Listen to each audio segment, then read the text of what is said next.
Buksan natin ang ating mga Bibles sa aklat po ng unang Pedro. 1 Peter chapter 1. At babasahin natin ang mga talatang 22 hanggang 25. Ganito ang pagkakasabi. Ngayong nilinis na ninyo ang inyong mga kaluluwa sa pamamagitan ng inyong pagsunod sa katotohanan, kaya't kayo may tunay na pag-ibig sa isa't isa. Mag-ubigan kayo sa isa't isa ng buong alab mula sa dalisay na puso. Ipinanganak na kayong muli, hindi ng binhing nasisira, kundi ng walang kasiraan sa pamamagitan ng buhay at nananatiling salita ng Diyos. Sapagkat ang lahat ng laman ay gaya ng damo, at ang lahat ng kaluwalhatian nito ay gaya ng bulaklak ng damo. Ang damo'y natutuyo, at ang bulaklak ay nalalanta. Subalit, ang salita ng Panginoon ay nananatili magpakailanman. Ang salitang ito ay ang magandang balita na ipinangangaral sa inyo. Nais kong ibahagi sa ating ngayong gabi, titignan natin ang dalawang palatandaan ng mga taong may malilinis na kaluluwa. Dalawang palatandaan ng mga taong may malilinis na kaluluwa. Kaya ang ating pamagat, palatandaan ng may malinis na kaluluwa.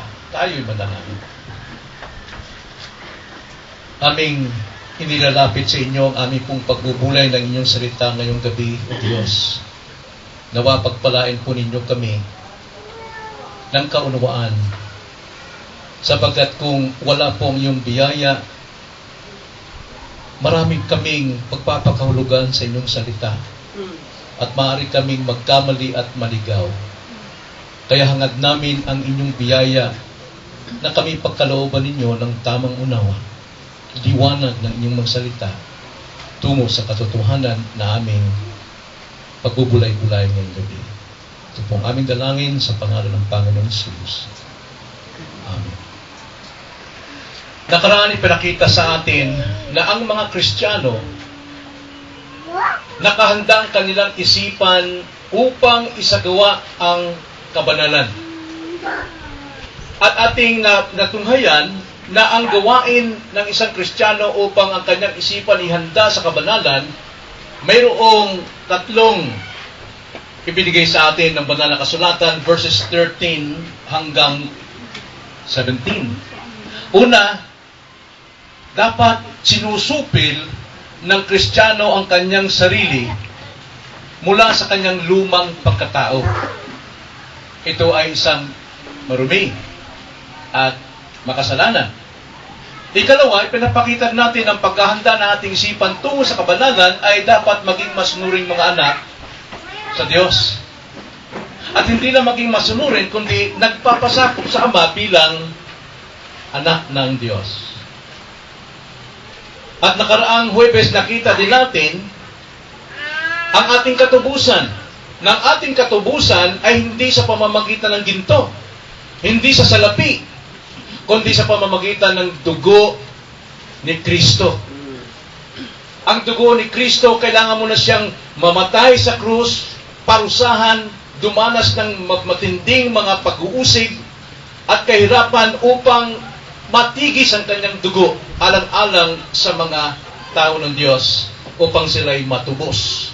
At ang katubusang ito ng Diyos sa kanyang mga tao ay itinalaga na ng Diyos before the foundation of the world. At nabasa natin sa Revelation chapter 13 verse 8 na ang mga itinalaga ng Panginoon na kanyang tinubos, ang kanilang pangalan ay nakasulat na sa aklat ng Kordero. At hindi sila maaring sumamba sa halimaw o sa kay Satanas. At dahil dito, sa pananampalataya na tinanggap natin ang ginawa ni Kristo, ito ang paraan ng paglilinis ng ating mga kaluluwa. Ginawa ng Diyos ang paglilinis ng ating kaluluwa, tinanggap natin ito sa pamamagitan ng ating pananampalataya. At dahil dito, mayroong dalawang palatandaan ang mga Kristiyano na nalinis na ang kanilang mga kaluluwa. Kaya ang sabi dito sa verse 22, ganitong panimula ni Pedro sa layuning ipaalam sa atin na kailangang makita sa atin ang palatandaan na tayo nga ay malinis na ang kaluluwa.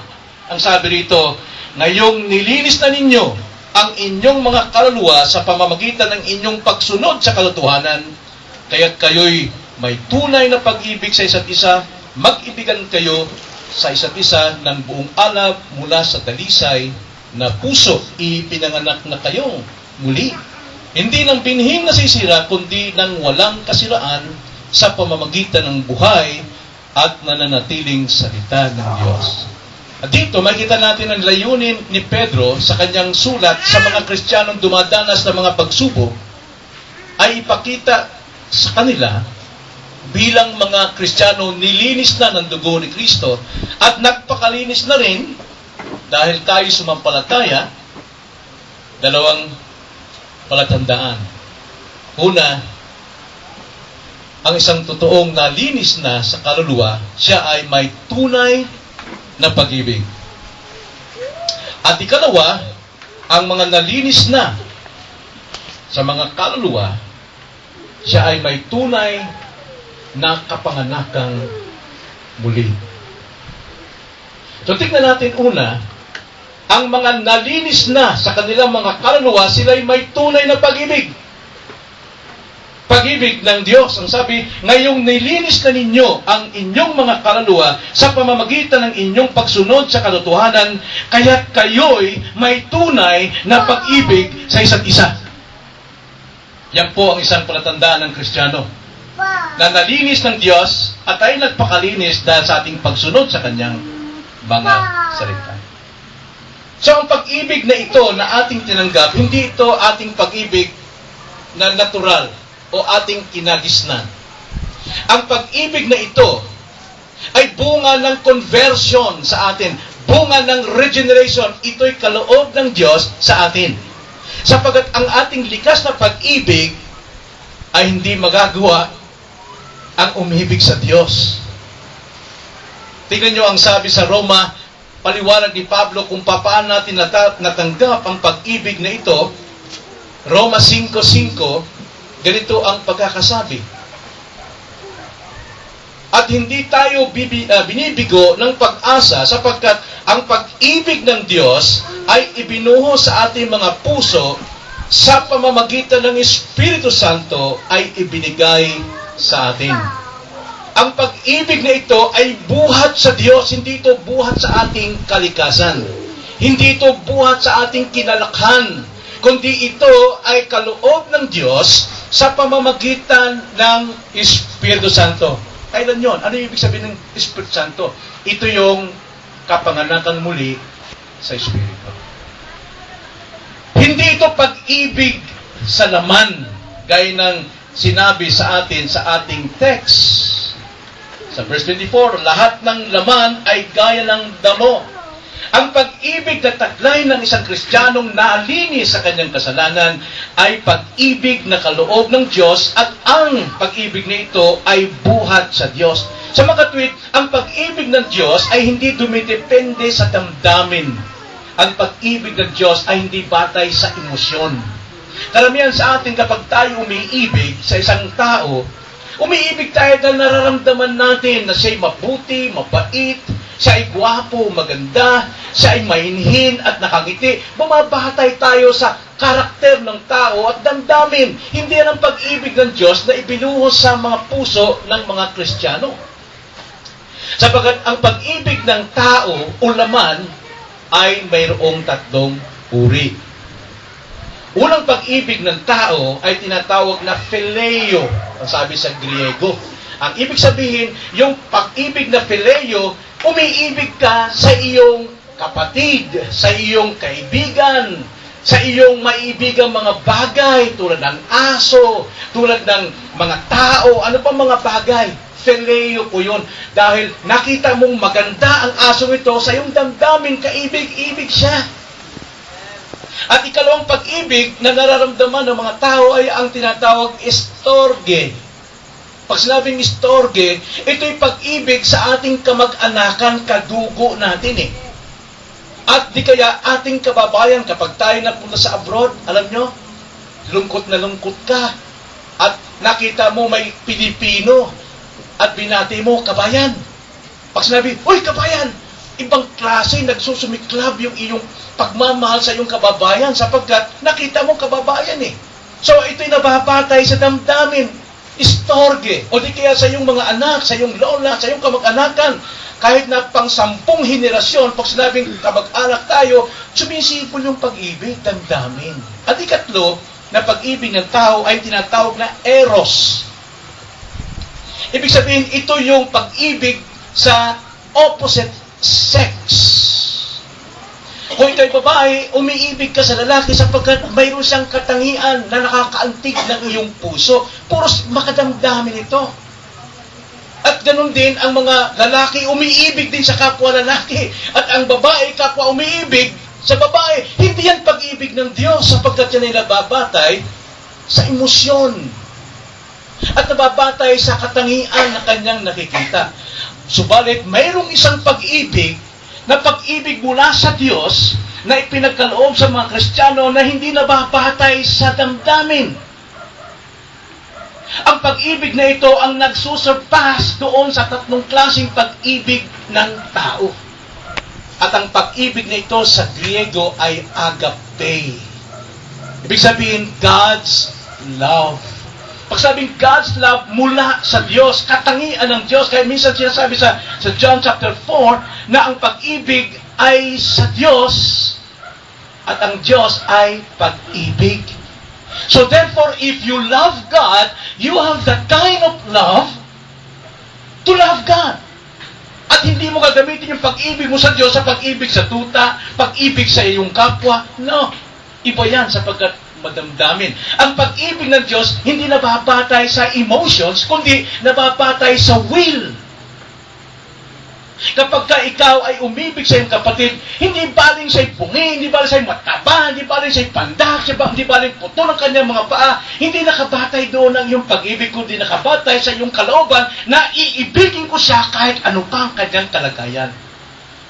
Yun ang pag-ibig ng Diyos. At yan ang sinasabi ni Pedro rito, na ngayon kayo'y nalinis na, kayo'y mayroong tunay na pag-ibig, God's love. Kaiba yung God's love o kaiba yung love ng Christian at love ng mga non-Christian. Ang pag-ibig ng Diyos, walang kondisyon, walang emosyon. Hindi ito nagtatangi ng tao, kundi ito'y batay sa kanyang kalooban. Kahit gaano ka bang kasama, pag sinabi ng Panginoon, iibigin kita, walang kwenta yung kasamaan mo. Pwede niyang ibigay ang kanyang buhay alang-alang sa kanyang kaloobang iibigin ka. Tingnan niyo sabi sa John 15, verse 13. Ipinakita ni Jesus Christ kung paano siyang umiibig sa kanyang mga kaibigan.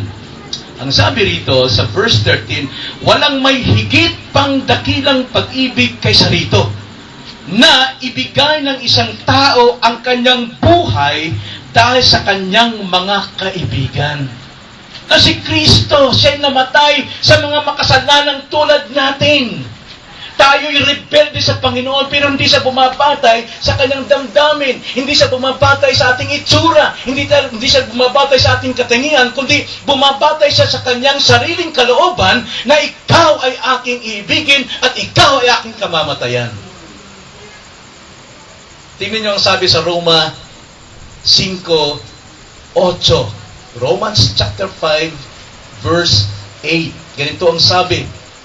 Paano inilarawan o dinemonstrate ng Diyos ang kanyang pag-ibig? Ang sabi sa verse 8, subalit pinatutunayan ng Diyos ang kanyang pag-ibig sa atin. Kailan? Na noong tayo'y mga makasalanan pa, si Kristo ay namatay para sa atin. Yung pag-ibig ng Diyos sa atin, eh hindi dahil nung tayo ay lumuluhod na sa Kanya. Dahil tayo'y mababait na, tayo matutulungin na, tayo relihiyoso na. Hindi. Nung tayo'y makasalanan pa, isinugo niyang kanyang bugtong na anak upang mamatay para sa atin. Yan ang tinatawag na pag-ibig unconditional. Hindi batay sa damdamin kundi sa emosyon. Kaya nga, ang Kristiyano kapag may taglay na ganitong pag-ibig, pag inibig mo ang isang tao dahil pag-ibig ng Diyos ang ginagamit mo, ang inyong pagsasama ay talagang punong-puno ng damdamin. Pero sa mga pag-ibig ng tao, damdamin muna bago pag-ibig. Kaya nga, maraming hiwalayan na mag-aasawa dahil nagdadala sa ganda, sa gwapo, at damdamin. Pero pagdating ng panahon na mayroon pala siyang ibang katangian na hindi niya gusto, nawawala ang pag-ibig. Why? Because ang pag-ibig niya is by emotion. Hindi will. Kaya nga, ang sabi sa ating text, sabi ni Pedro, Apostol Pedro, tingnan yung pagkakasabi. Ngayong nilinis na ninyo ang inyong mga kaluluwa sa pamamagitan ng inyong pagsunod sa katotohanan, kaya't kayo'y may tunay na pag-ibig sa isa't isa. At dahil mayroon kayong tunay na pag-ibig sa isa't isa, ano ang kanyang utos? Love one another. Mag-ibigan kayo sa isa't isa. Utos ito. Inutos ito ni Pedro sapagkat una itong inutos sa kanila ng ating Panginoon. Tingnan ang sabi ni Jesus Christ sa John 13, verse 34. Ang sabi ng Panginoon sa mga alagad, isang bagong utos ang sa inyo'y ibinibigay ko, na kayo'y magmahalan sa isa't isa kung paanong minahal ko kayo. Magmahalan din kayo sa isa't isa sa pamamagitan nito ay makikilala ng lahat ng mga tao na kayo'y aking mga alagad kung kayo'y may pag-ibig sa isa't isa. Sapagkat ang pag-ibig ng Kristiyano kaiba sa pag-ibig ng sanlibutan. Ang pag-ibig ng mga tao sa sanlibutan, umiibig lamang sila kapag mayroong magandang katangiang nakikita. Pero pag sila hindi na natutulungan at sila'y nasaktan, limot na ang kanilang pagkakaibigan. Nagsasaulian na ng kandila. Pero ang Kristiyano, kahit mayroong mga balakid, may sama ng loob, mayroong pagkakaalitan, hindi magkasundo sapagkat ang pag-ibig nila ay by the will. Kaya iba po ang pag-ibig ng Kristiyano. Makikita ng lahat ng tao yan, ang sabi ni Kristo. Mag-ibigan kayo. This is a command. At kung ito'y command, kailangan tayong obey sapagkat sin is the disobedience of God's command. Bilang mga Kristiyano na nilinis na, ay dapat mag-ibigan sa isa't isa. At paano mag-ibigan sa isa't isa? Tignan natin muli ang sinabi ni Pedro. Paano natin ipapahayag yung ating pag-ibig sa isa't isa? Ang sabi, mag-ibigan kayo sa isa't isa ng buong alab. Mula sa dalisay na puso.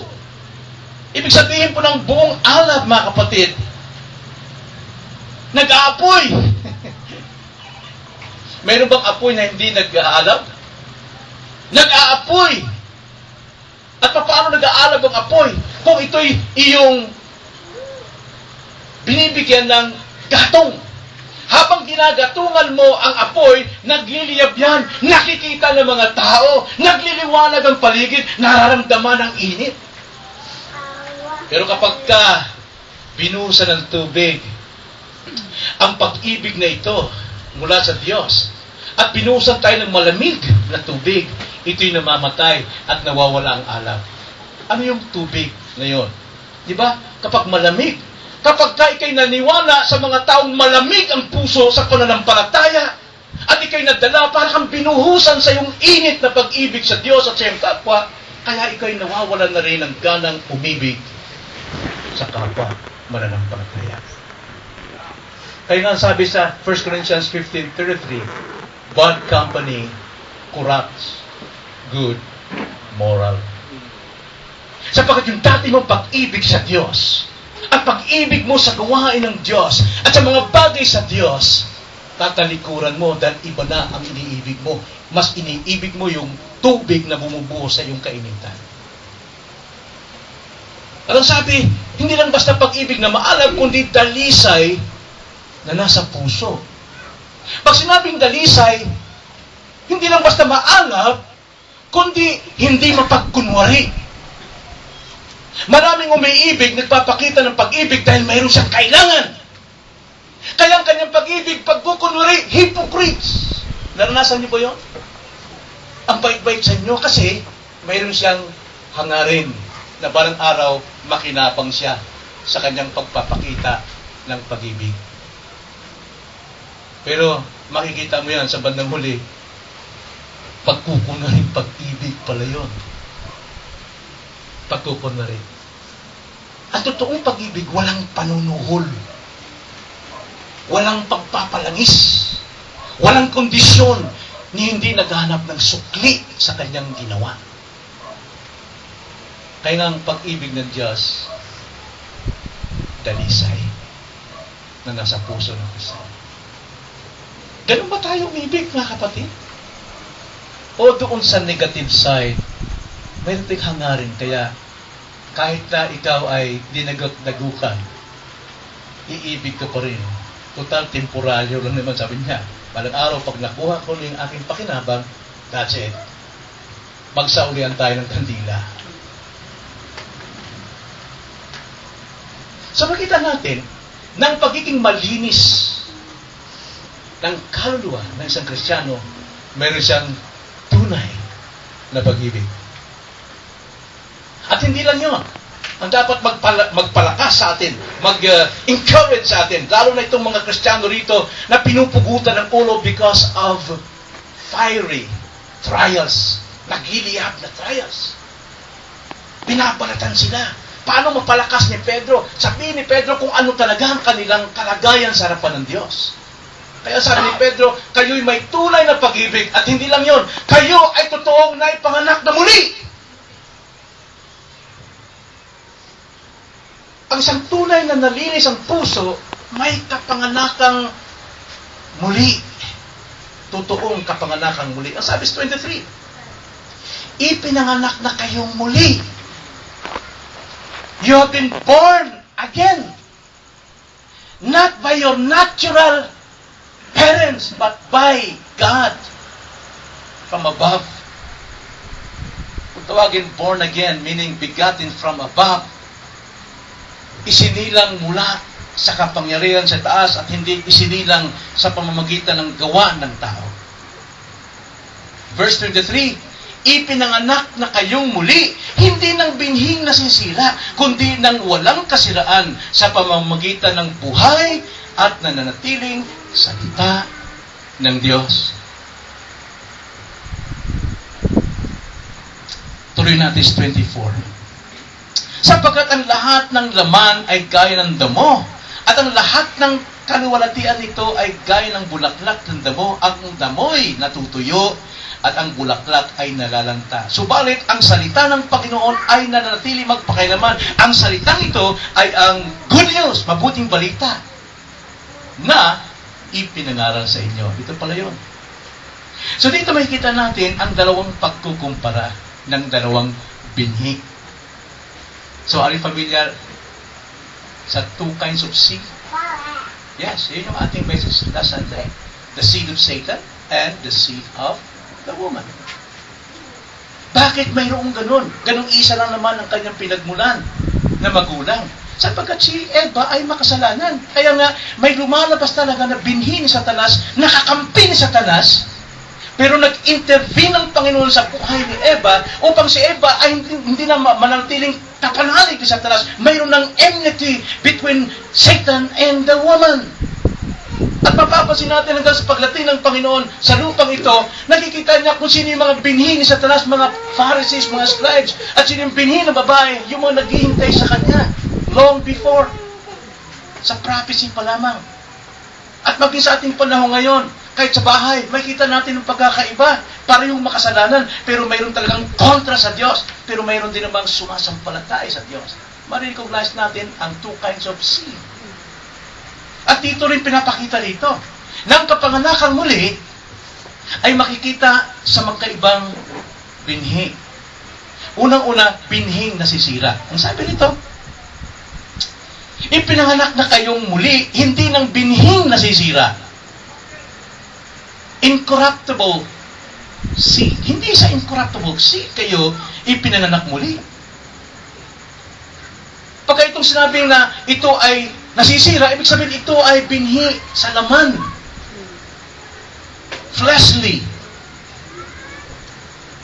At ang laman, sinasabi sa John chapter 1 verse 13. Hindi natin ang sinabi sa John 1:13. Pinakita rito ni Juan kung anong tawag doon sa mga binhi ayon sa laman. Ang sabi sa 13, na ipinanganak kundi sa dugo o sa kalooban ng laman o sa kalooban ng tao, kundi ng Diyos. Yung pong sa laman, mga ipinanganak sa magitan ng dugo o sa kalooban ng laman at sa kalooban ng tao, mag-asawa. O di kaya, pagbabagong moral ng tao. Pinipilit niyang siya maging Kristiyano ayon sa kanyang reformation, outward reformation, but not inward regeneration. Dapat sa Diyos. Kaya nga, ang sabi ni Jesus Christ kay Nicodemo na pinipilit niya na siya ay maging isang taong makadiyos, ang sabi ni Jesus Christ sa kanya sa John chapter 3 verse 6, ang ipinanganak ng laman ay mananatiling laman. At ang ipinanganak sa Espiritu ay mamumuhay sa espiritual. Mamuhay sa Espiritu. Magkaiba. Kaya makita mo sa panahon ngayon, yung mga nasa laman, nandun sa sanlibutan, lahat ng hilig, lahat ng kaligayahan, lahat ng kasiyahan. Pero ang mga nasa Espiritu, mas malaga sa kanila mga espiritual na bagay. Ang mga pag-aaral, ang pagsambang, pananalangin, ang pagbabasa ng banal na kasulatan. Ngayon, ayon sa ating binasa, yung pong binhi na nasisira, ikinumpara ito ni Pedro saan? Verse 24. Sapagkat ang lahat ng laman ay gaya ng damo. At ang lahat ng kaluwalhatian nito ay gaya ng bulaklak ng damo. Ang damo ay natutuyo at ang bulaklak ay nalalanta. Na hindi sinabi rito ni Pedro na walang kaluwalhatian ang laman. Tulad ng damo. Sa akin nakita ng mga damo nakakahanga. Katulad yan, damo lang yan eh. We call it flower. Now the flower is yung nagbublusong na. Di ba? Pero yan, that is damo. Grass lang yun eh. Pero, ano nangyari sa atin dyan? Oh, ang ganda naman yan. Pwede ba makahingi yan? Magtatanim din ako sa bahay. Sapagkat, mayroon siyang kaluwalhatian. Di ba? Lalo pagka magandang pagkaka-arrange. Di ba? Napuputulan, di kaya yung tawag nun yung maliit na puno ng gano'n, mga damo lang yan. Bonsai. Wow! Gusto ko niyan. Mayroon siyang kaluwalhatian. Mayroon siyang kagandahang angkin. Pero ang sabi rito ni Pedro, yung kagandahan niyan, hindi magtatagal. Tulad din ng mga tao sa panahon ngayon, mga itinulad ni Pedro na sila yung mga damo, ang kanilang kaluwalhatian, ang kanilang beauty, ang kanilang richness, ang kanilang wealth. Tulad lamang ng damo yan. Hindi yan magtatagal. At ang kaluwalhatian ng damong ito, inintulad niya sa isang bulaklak. Nakita ba kayo ng bulaklak? Ano ang ating nakukuhang paghanga sa bulaklak? Ano ang ating tinitignan? Yung busilak ng kanyang kagandahan. Para malaman natin talagang napakaganda niyan, anong susunod mong gagawin? Aamuin mo. Di ba? Hindi mo mafe-feel yung glory ng bulaklak hanggat hindi mo naamoy.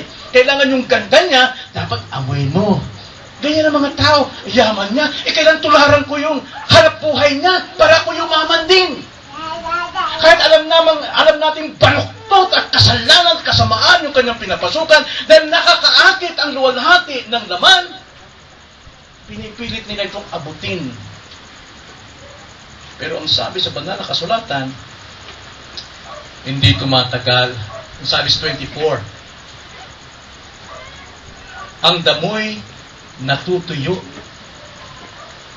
at ang bulaklak ay nalalanta. Ano po sinasabi? Yung mga promises ng wealth, beauty, yung ating kabantugan, lalabas ang totoong kulay niya. Ma-i-expose yan sa bandang huli. Sapagkat yung kagandahan ng damo, yung kaluwalhatian ng damo, nawawala yan, natutuyo. Anong kwenta ng damo na natuyo? Panggatong lang yun sa apoy. At hindi lamang yung kaluwalhatian ng damo, ikinumpara rin sa bulaklak. Kahit anong ganda, nawawala ang amoy. Maaring ngayon, mabango ka, may pera ka. Pero darating ang panahon, yung umiibig sa'yo dahil sa may pera ka, magiging mabaho ka. Magiging mabaho ka. So makikita mo, yung mga taong umiibig sa'yo, exposed. Hindi totoong pag-ibig. Hindi pag-ibig ng Diyos. Sana hindi yan ang mangyari sa Kristiyano. Sapagkat ang Kristiyano, mayroong tunay na pag-ibig. Dahil sila'y tunay na ipinanganak na muli. At hindi lamang sa kumpara natin ang nasisira, kung titignan naman natin ngayon ang hindi nasisira, verse 23, kundi nang walang kasiraan sa pamamagitan ng buhay at nanatiling salita ng Diyos. Yung pong totoong binhi, hindi po nasisira. Walang kasiraan. Bakit po? Ikinumpara sa salita ng Diyos. Ano bang salita ng Diyos? Alam mo ang Biblia, kinakalaban ito ng buong daigdig, sinusunog ito, pinapatay yung mga may akda nito, at yung mga nag-translate nito. Pero ito yung best na aklat na talagang binibili ng lahat ng tao halos sa buong mundo. Best seller ito, walang nakakatalo. Sapagkat may kapangyarihan ng salita ng Diyos. Tignan niyo sabi sa Matthew chapter 24. Kapag ka ikaw ay ipinanganak sa pamamagitan ng salita ng Diyos, ang binhing nag-anak sa iyo sa pamamagitan ng iyong panampalataya sa pangangaral ng salita ng Diyos, kasama ka rito. Ang sabi sa 24 verse 35, ang sabi, ang langit at ang lupa ay lilipas, ngunit ang aking mga salita ay hindi lilipas. Heaven and earth will pass away, but my word, Jesus said, will never pass away. Kaya nga kapag ka ikaw ay nasa tamang binhi, kinukumpara ka sa salita ng Diyos ng iyong pagiging born again, hindi yan mawawala. Sapagkat ikaw ay pinanganak sa pamamagitan ng walang kasiraang salita ng Diyos. Kaya isang Kristiyano mananatili magpakailanman, at ang kanilang kagindahan ay mananatili kailanman. Ang kanilang tunay na pag-ibig hindi mawawala. Ang kanilang pagiging anak ng Diyos hindi mawawala. Minsan, ang kanilang kaluwalhatian, inawawalan din ng bango dahil sa ating remaining sin. Pero, hindi nawawala ang pagkabusila ng bulaklak. Maraming Kristiyano talaga ang hindi bumabango sa kapwa Kristiyano sapagkat kadalasan nariribyok sila sa kanilang kasalanan kaya hindi ko na mahal yan. Magpapakita man yan ng pagmamahal pero pakunwari. Pero hindi ko sinasabing wala siyang pag-ibig. Mayroon siyang totoong pag-ibig, kaso lang namumuhay sa pagkukumali. Maaring mamula ang bango, subalit hindi nalalanta ang kanyang pag-ibig. Ito, sabi rito ni Pedro, ang mabuting balita na ipinangaral sa inyo. Kaya napakahalaga po talagang makinig ng pangangaral. Pero maraming tao umiiwas pagdating sa pangangaral dahil ayaw nilang mabago ang buhay nila. Dahil kung mabago ang buhay nila, lalayo sila, aalis sila sa kanilang kalagayan, sa kanilang trabaho. Natatakot silang mawala ng security. Pero hindi nila alam, higit na security ang iyong mahawakan sapagkat kamay at kapangyarihan ng Diyos, pagpapala ng Diyos at kaligtasan mula sa kadiliman ng kapamakan tungo sa kaluwalhatian. Eh, tanong ko mga kapatid ngayong gabi, malinis ba ang inyong puso? Malinis ba ang ating kaluluwa? Tayo ba'y totoong na ipanganak na muli? sa salita ng Panginoon. Kung tayo ngayon ay ipanganak na muli at nalinis ang ating mga kaluluwa, mayroon kang totoong pag-ibig. Ipamuhay mo ang pag-ibig na yan. Sapagkat diyan nalulugod ang Diyos. Natutuwa ang Diyos. At hindi lang yun. Tiyak makikita ng Diyos sa iyo ng pag-ibig niya ay totoong nasa iyo. At malalaman ito ng mga tao. Malalaman ito sa libutan. Ibang klase ang buhay ng tao ito. Ibang klase kung magmahal sa kanyang kapwa. Tayo manalangin. Panginoon, dalangin namin nawa ang pag-ibig ninyo totoo ay sumaamin lahat. Suma sa tao, Panginoon, upang sila'y makalaya sa tiyak na kapamakan